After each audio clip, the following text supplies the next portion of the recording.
సందర్భంగా ఒకే ఒక మాట, ఒక రెండు మాటలు పంచుకోవాలనుకుంటా ఉన్నాను.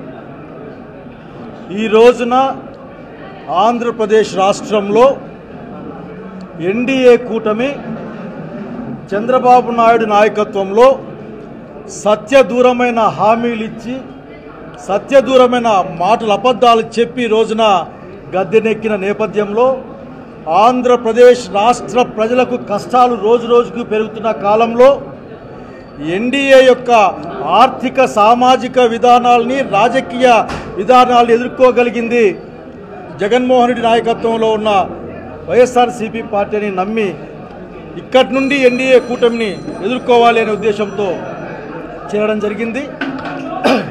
ఈ సందర్భంగా మీతో ఒక మాట చెప్పాలనుకుంటా ఉన్నాను. రాజకీయాలు అన్నది అందరికీ చెప్పాలనుకున్నా, ఈ జిల్లాలోను ఈ రాష్ట్రంలోను కూడా రాజకీయాలు అన్నది ప్రజల సంక్షేమం కోసమే కానీ ఏదో ప్రతీకారాల కోసం కాన సంగతి అధికార పక్షం గుర్తుపెట్టుకోవాలి. మిమ్మల్ని గెలిపించింది మీరు సూపర్ 6 అమలు చేస్తారని, సూపర్ 6ని అమలు చేయలేని డబ్బులు లేవని మాట్లాడిన బాబు గారు, సీఎం గారు గౌరవంగా అడుగుతా ఉన్నాం మిమ్మల్ని, మాట ఇచ్చేటప్పుడు మీకు ఆ మాత్రం గుర్తు లేదా? మీ దగ్గర పైసలు ఉన్నాయో లేదో ఆలోచన లేదా? ఆలోచన లేకుండా మీరు మాట ఇచ్చింటే మమ్మల్ని మాయ చేద్దామని, మోసం చేద్దామని, ఒకవేళ ఇప్పుడు చేయకూడదు అనుకుంటే మీరు మాకు చేయకూడదనే కోరిక ఉండడం వల్ల తప్ప ఇంకోటి కాదని నేను బలంగా నమ్ముతా ఉన్నా. మీరు ఆ రోజు ఎన్నికల్లో చెప్పారు కదా, 12 లక్షల కోట్ల రూపాయలు జగన్మోహన్ రెడ్డి గారు అప్పులు చేశారు అని చెప్పేసి. అదే అసెంబ్లీలో మళ్ళీ 6.5 లక్షలకి 7 లక్షలకు కుదించి దాదాపు 7 లక్షల కంటే తక్కువ కోట్లు అప్పు ఉన్నాయని చెప్పారు కదా. అంటే అచ్చంగా మీకు ఇప్పుడు 4 లక్షల కోట్లు 5 లక్షల కోట్లు లాభం వచ్చింది కదా ఆ లెక్కల్లోనే. సూపర్ 6 అమలు చేయడానికి సంవత్సరానికి 48,000 50,000 కోట్ల ఖర్చు అవుతుందని మీ లెక్కలు చెప్పారు కదా. ఆ లెక్కన 10 సంవత్సరాలు చెప్పొచ్చు 5 లక్షల కోట్లు అయితే. 3 లక్షల కోట్లు అనుకున్నా కానీ ఏ సంవత్సరం కూడా ఇబ్బంది లేకుండా ఆఖరికి సూపర్ 6 అమలు చేయొచ్చు. మీరు దయచేసి ప్రజలకు ఇవ్వాలంటే మీకు కష్టంగా ఉంటుంది. కేవలం పేరు ప్రఖ్యాతులకి ఫోటోల కోసం మాత్రం మీరు కార్యక్రమాలు చేస్తారు. అట్లా కాకుండా తక్షణం సూపర్ 6ని అమలు చేయాలి.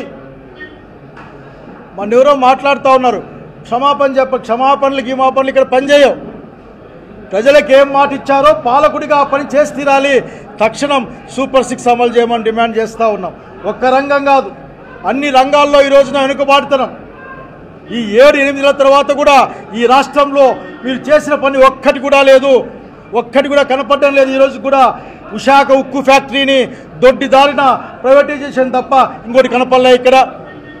ఆ రోజు జగన్మోహన్ రెడ్డి గారి పరిపాలనలో ఉన్నప్పుడు విశాఖ ఉక్కు ప్రైవేటీకరణ చేయరాదని అసెంబ్లీలో తీర్మానం చేయడానికి కారణానే ఇంతవరకు ఆగిన సంగతి ఇక్కడ గుర్తు చేస్తూ ఉన్నాం.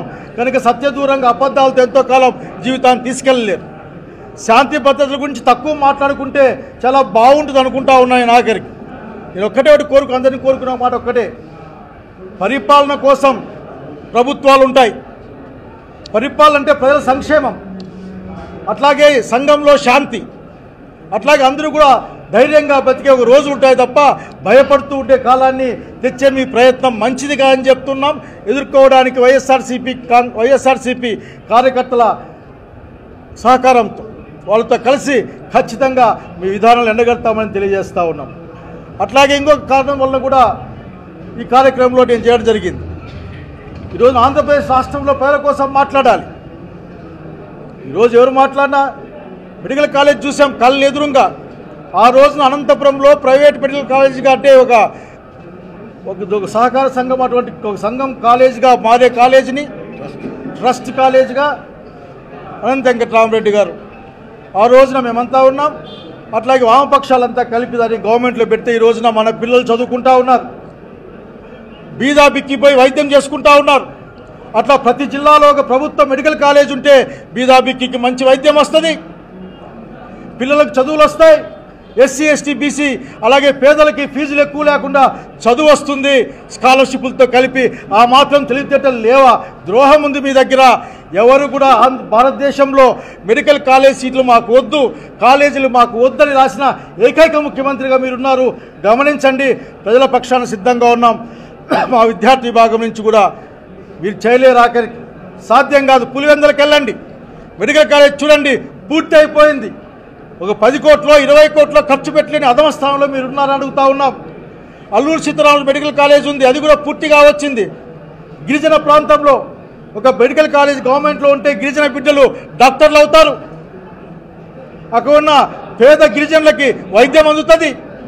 కనుక ఇటువంటి సత్సంకల్పాన్ని మీరు నాశనం చేసి పబ్లిక్ ప్రైవేట్ పార్ట్నర్షిప్ కింద మీరు ప్రైవేట్ వాళ్ళకి అప్పగిచ్చే కార్యక్రమం చేసి దాన్ని వ్యతిరేకిస్తూ ఉన్నాం. మేము విశాఖ ఉక్కు ఫ్యాక్టరీ ప్రైవేటీకరణని వ్యతిరేకిస్తూ ఉన్నాం. పోలవరం ఎత్తు తగ్గించి రాయలసీమకు జరిగే అన్యాయాన్ని గుర్తుపెట్టుకుని ఆఖరికి మీ నడవడిక మంచిది కాదు, మీ యొక్క కుట్రలు కుతంత్రాలు ఎదుర్కోవడానికి మేము పనిచేయాల్సి సిద్ధంగా తెలియజేస్తూ ఉన్నాం. అనంతపురం జిల్లా ఆ రోజున ప్రాజెక్ట్ అనంతాన్ని అన్ని పార్టీలతో ఏర్పాటు చేశాం. నేను కొడతా ఉన్నా ఈ రోజున ఆ పేరు కాకుంటే ఇంకొక పేరు, ఈ జిల్లా సమగ్ర అభివృద్ధి కోసం ఒక ప్రణాళిక చేయాల్సిందిగా ఇక్కడ ఉన్న అధికార పక్షాన్ని కోరుతా ఉన్నా. అంతేగాని ఇంకొక హుంకరింపులకో బెదిరింపులకో మాత్రం ఉండకూడదనే విజ్ఞప్తిని మేము ముందుంచుతా ఉన్నా. నేను స్నేహితులారా, ఈ రాష్ట్ర ప్రజల అభ్యున్నతి కోసం, ఈ రాష్ట్ర అభివృద్ధి కోసం, రాయలసీమ కష్టాలు రాయలసీమ అభివృద్ధి కోసం, అట్లాగే అనంతపురం జిల్లా నా నియోజకవర్గం సింగనమల అన్ని స్థాయిల్లో కూడా అభివృద్ధికి అట్లాగే వికాసానికి అందరితో కలిసి పనిచేస్తానని ఈరోజు నన్ను సాదరంగా ప్రేమగా ఆహ్వానించిన ప్రతి ఒక్కరికి కూడా పేరు పేరు నేను ధన్యవాదాలని తెలియజేస్తా ఉన్నా. మీ నమ్మకాన్ని నిలబెట్టుకుంటాయని, ఈరోజు అశేషంగా తరలి వచ్చిన కార్యకర్తల నమ్మకాన్ని ధైర్యాన్ని కాపాడుతాయని నేను తెలియజేసుకుంటూ నమస్కారం. What is I don't know what is your problem brother. ఈ రోజున చేరుదాం అనుకున్నాను, చేరాను. కానీ గతంలో బతకడం నాకు ఎక్కువ ఇష్టం ఉండదు. ఆఖరికి గతాన్ని గుర్తుపెట్టుకుంటా, గతాన్ని మర్చిపోను, కానీ భవిష్యత్తులో ఆలోచన పెట్టుకుంటా. వర్తమానంలో బతికే ఆలోచన నాది.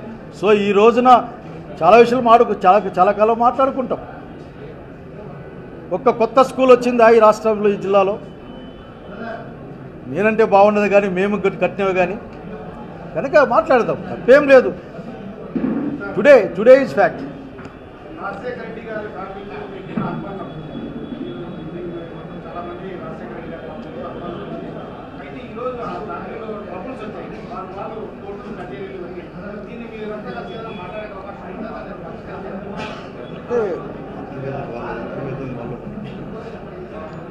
ఇందులో ఒక్క విషయం, రాజశేఖర రెడ్డి గారి పట్ల మాకు ఆరాధన ఉంది, ఆరాధనా భావం ఉంది. నాయకుడి కంటే పై మెట్లు పెట్టి చూసాం. రాజశేఖర రెడ్డి గారి కుటుంబం బాగుండాలి. అంటే విజయమ్మ గారు ఇంకా యాక్టివ్గానే ఉన్నారు. విజయమ్మ గారు నాయకత్వం తీసుకోవాలి. అన్నదమ్ముల మధ్య, అక్క చెల్లెల మధ్య, అన్న చెల్లెల మధ్య మనమేంటి, రాజశేఖర రెడ్డి గారు బాగుండాలి, రాజశేఖర కుటుంబం బాగుండాలి అనుకునే వాళ్ళని తప్పనిస్తే. కానీ ఇప్పటికైనా ఒక మాట చెప్పాలనుకున్నా, ఇటువంటి పరిణామాలు రాజశేఖర రెడ్డి అభిమానులుగా రాజకీయ పార్టీలకు అతీతంగా బాధపడతా ఉన్నాం. వీటి ఎక్కడో ఒకసారి ముగించుకుంటే బాగుంటుందని కోరుకుంటా ఉన్నాం. కనుక ఆ విధంగా ఆలోచించమని నేను వాళ్ళు ప్రత్యేకించి, పేర్లు ఎందుకు కానీ ప్రత్యేకించి రాజశేఖర రెడ్డి కుటుంబ సభ్యులు నేను మనస్ఫూర్తిగా కోరుకుంటున్నాను, విన్నవించుకుంటున్నాను, వేడుకుంటున్నాను. So that is actual real politics of Andhra Pradesh. ఈ రోజున పవన్ కళ్యాణ్, భారతీయ జనతా పార్టీ, తెలుగుదేశం కలిసే ఉన్నారు. చంద్రబాబు నాయుడు మాట్లాడినా, బీజేపీ మాట్లాడినా, పవన్ కళ్యాణ్ మాట్లాడినా ఎన్డీఏ ప్రభుత్వం అని చెప్తారు, నరేంద్ర మోడీ నాయకత్వం అని చెప్తారు. ఒకరు క్లాస్కి రాకపోతే యాబ్సెంట్ పడుతుందే కానీ క్లాస్లో వచ్చి బయటకు పోయే అవకాశం ఉండదు. పవన్ కళ్యాణ్ గారు ఈ రోజున బాధ్యత తీసుకోవాల్సిందే. ఎందుకంటే అనేక మాటలు మాట్లాడారు కదా, చాలా పెద్ద పెద్ద మాటలు మన ఊరికి కూడా వచ్చి మాట్లాడారు. ఒక సందర్భంలో అనంతపురం నుంచి పోటీ చేస్తానని కూడా మాట్లాడారు. ఈ రోజున మెడికల్ కాలేజ్ పైన మాట్లాడాలి, ఈరోజు జరిగే శాంతి భద్రత సమస్య పైన మాట్లాడాలి, అరాచకం పైన మాట్లాడాలి, అనేక అంశాలపైన మాట్లాడాలి. మాట్లాడకుండా తప్పించుకుంటామంటే కుదరదు. సనాతనం పేరుతో కొద్ది రోజులు, యాత్ర పేరుతో ఇంకొద్ది రోజుల యొక్క కుట్ర మాకు అర్థమవుతూ ఉంది. ఈ రోజున దక్షిణ భారతదేశంలో సెక్యులర్ భావాలతో అన్ని మతాలు, అన్ని కులాలు సామరస్యంగా బతికే వాతావరణాన్ని చెడగొట్టి బీజేపీ అజెండా ప్రకారం దక్షిణ భారతదేశంలో వాళ్ళ ప్రాబల్యాన్ని పెంచేందుకోసం పవన్ కళ్యాణ్జీ మీరు పని ముట్టుగా ఉపయోగపడతా ఉన్నారు. షేగువేరా దగ్గర మొదలయ్యారు మీరు. ఎక్కడికి అర్థం కావడంలే. ఆకాశము నుండి శంభు శిరస్సు నుండి గంగ కిందికొచ్చి సముద్రంలో కలిసిపోయిందనే ఒక పద్యాన్ని గుర్తుపెట్టుకోండి. ఎక్కడ కలవబాకండి, మళ్ళీ వెనక్కి రండి, ప్రజల పక్షుల బాండి ప్రశ్నించేందుకోసమే నేను ఉన్నా అని చెప్పారు. ఒకసారి 1000, 2000, 5000 చూపించి మరీ చెప్పారు మీరు. కనుక ఖచ్చితంగా ఈరోజు డిప్యూటీ సీఎం నేను డిప్యూటీ సీఎం అని 10 మార్లు మాకు చెప్పారు. మేము మర్చిపోతాం, మేమేం మర్చిపోలే. మీరు డిప్యూటీ సీఎం అనే గౌరవిస్తూ ఉన్నాం. తిరుపతిలో ఆ నెయ్యి టీటీడీ బోర్డు మెంబర్ ఇచ్చిందని చెప్పినా మిమ్మల్ని మేము అనడం లేదు. ఆఖరికి మీరు అదేదో కోవోగివ్ అని మాట్లాడారు. కానీ ఆ నెయ్యి మాత్రం పాపం అప్పటి తిరుపతి దేవస్థానంలో ఉన్న ఆ కమిటీలో ఉన్న సభ్యుడే ఇచ్చాడు ప్రత్యేకంగా భక్తులు అని తెలిసినా కూడా మిమ్మల్ని అనేక సిద్ధంగా లేము. మేము మరొకసారి ప్రాయశ్చిత్త కార్యక్రమాన్ని చేయండి, లేదా తుడవండి, కడగండి అని చెప్పేది కూడా సిద్ధంగా లేం. మీరు ఆంధ్రప్రదేశ్ రాష్ట్రంలో కూర్చోండి, ప్రజల సమస్యల గురించి మాట్లాడండి. మీకు మాకు విభేదాలు ఉంటే చర్చల ద్వారానో ఇంకో ద్వారా తేల్చుకుందామో చూసుకుందాం, వాళ్ళు మాట్లాడుకుందాం అన్నింటినీ కూడా. దయచేసి ప్రజల పక్షాన నిలబడాల్సిన కాలం వచ్చింది. దయచేసి బీజేపీ చంద్రబాబు నాయుడు గారి మాయాజాలంలో పడొద్దని నేను కోరుకుంటా ఉన్నాను. Please subscribe .news.